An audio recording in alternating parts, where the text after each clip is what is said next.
As vísceras, elas podem ser vísceras ocas ou cavitárias, ou seja, vísceras ocas ou cavitárias apresentam uma parede externa e uma cavidade internamente. E as vísceras maciças, também chamadas de vísceras parenquimatosas, não apresentam esse espaço amplo interno, né? Existem algumas variações, como o pulmão, que é classificado como uma víscera pseudo-parenquimatosa. Ela não é bem maciça, mas apresenta pequenas cavidades que são os alvéolos. Quando nós falamos de vísceras ocas ou cavitárias, nós precisamos entender que há no seu interior uma cavidade, ou no caso do coração, 4 cavidades, né? 2 átrios e 2 ventrículos. Então, sempre a víscera oca ou cavitária apresenta cavidade e uma parede. A parede, né, vai contornar e delimitar essas cavidades internas. A parede, ela segue uma construção anatômica chamada de estratigrafia. Estrato é camada.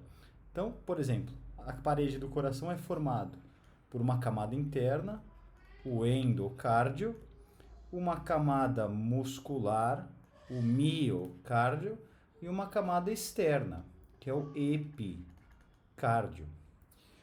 Se nós pensarmos num órgão que tem parede, a vascularização desses órgãos que têm paredes, que são órgãos ocos, o vaso se aproxima da parede, no caso aqui no coração a coronária se aproxima da parede, e ela simplesmente perfura essa parede, como nós podemos observar aqui no exame de imagem, uma radiografia contrastada, a coronária em cima da parede e suas ramificações penetrando na parede do órgão. Aqui a parede do coração e os ramos da coronária suprem a parede. Isso acontece também, por exemplo, nos órgãos cavitários, nas vísceras, né, cavitárias, como a artéria.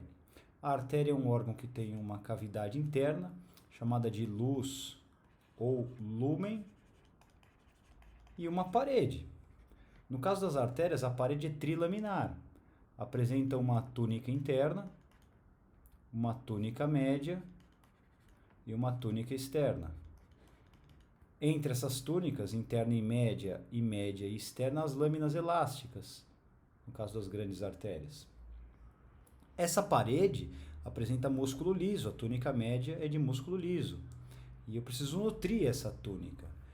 Desta forma, vasos penetram na parede e se distribuem para essa parede, chamada de vasa vasorum. Vasa vasorum do latim é vaso do vaso. É o vaso sanguíneo que nutre a própria parede vascular.